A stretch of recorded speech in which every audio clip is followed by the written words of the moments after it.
की आदिवासी मुलं जी या महानगरपालिकेच्या शाळेमध्ये शिकतात, या मुलांचे जातीचे दाखले त्यांच्या शाळेमध्ये जाऊन देण्याचा कार्यक्रम महापालिका आता या काळामध्ये घेणार आहे आणि ते एक मॉडेल ठरू शकेल, राज्यातल्या इतरांना आदर्श होऊ शकेल की तुम्ही अर्ज करा. मुलांना जातीचे दाखले अनेक निर्णय काढण्यासाठी लागतात आणि त्यावेळेला ते दाखले त्यांना मिळू शकत नाहीत, म्हणून अनेक लाभापासून ते अपात्र ठरतात.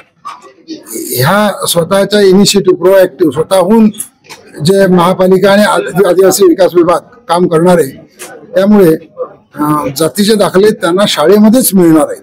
कारण शाळा ही अशासाठी मी सुचवली की दाखले देण्याचे जे बाकीचे पुरावे लागतात ते पुरावे देण्याचं काम महापालिकाच करणार आहे. त्यामुळे मग 10 ठिकाणी त्यांनी चक्रा मारायचं काही कारण नाही, एकाच जागी त्याला मिळतील. हा एक महत्वाचा निर्णय आपण आज घेतलेला आहे.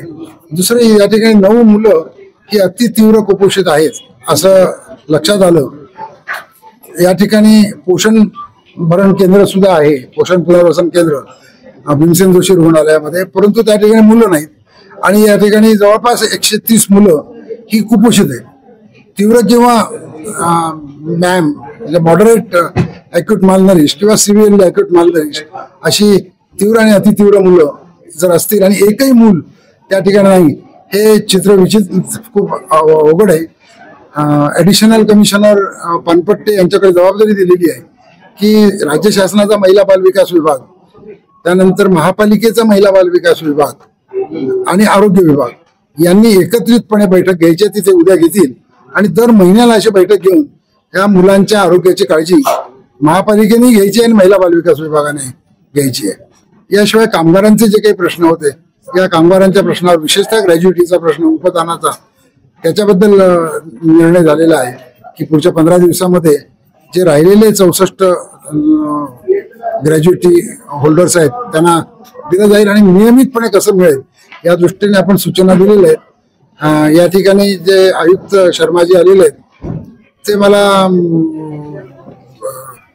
त्यांच्या हेतूच्या बद्दल कुठलीही शंका नाही, ते अतिशय चांगल्या पद्धतीने काम करतील अशी अपेक्षा मला आहे आणि त्यांना सर्व प्रकारचं सहकार्य हे संघटनांनी करावं असं आवाहन सुद्धा मी केलेलं आहे. आता आपण काय केलंय की या तिघांना आपण ती जबाबदारी दिली की बाल प्रकल्प अधिकारी बालविकास याची खरं ही जबाबदारी आहे. आता त्यांनी आपल्याला असं सांगितलं की तो नवीन आहे, त्याच्याकडे सुपरवायझर नाहीत. आपण ऐकलं की त्याच्याकडे सुपरवायझर नाही, ती वस्तुस्थिती असेल. याचा अर्थ तो त्या अंगणवाडीच्या मध्ये व्हिजिट करू शकत नाही, काही करू शकत नाही, अशी हतबलच आहे. आणि ते हतबलतेचं काय करायचं आहे मी राज्य शासनाकडे उपस्थित करीन, परंतु आपण केवळ बघ्याची भूमिका घेऊ नये म्हणून मी ती महापालिका आयुक्तालयाकडे जबाबदारी टाकली आणि त्यांनी ॲडिशनल कमिशनरना सूचना दिलेल्या आहेत. त्यामुळे ॲडिशनल कमिशनर पानपट्टे यांना आपण त्या संदर्भामध्ये जबाबदार धरू शकतो, कारण त्यांनी करून घ्यायचं अर्थात.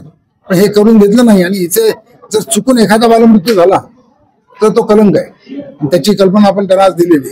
आदिवासींच्या पुनर्वसनाबाबत चर्चा झाली आणि माझ्या माहितीप्रमाणे 49 किंवा 45 कुटुंब आहेत की ज्यांना ते ताबडतोबीनं राहायला देणार आहेत. तर ती तारीख, अंतिम तारीख 15 ऑगस्टच्या ऐवजी मी त्यांना 8 ऑगस्ट सुचवली आहे की ज्या दिवशी गांधीजींनी इंग्रजांना चले जायचा आदेश दिला होता. त्यामुळे जर नाही दिलं तर महापालिकेत बरेच वर्ष 12 वर्षाचं पेंडिंग आहे, तर मग कुणाला चले जायचा आदेश द्यायचा ते लोक ठरवतील.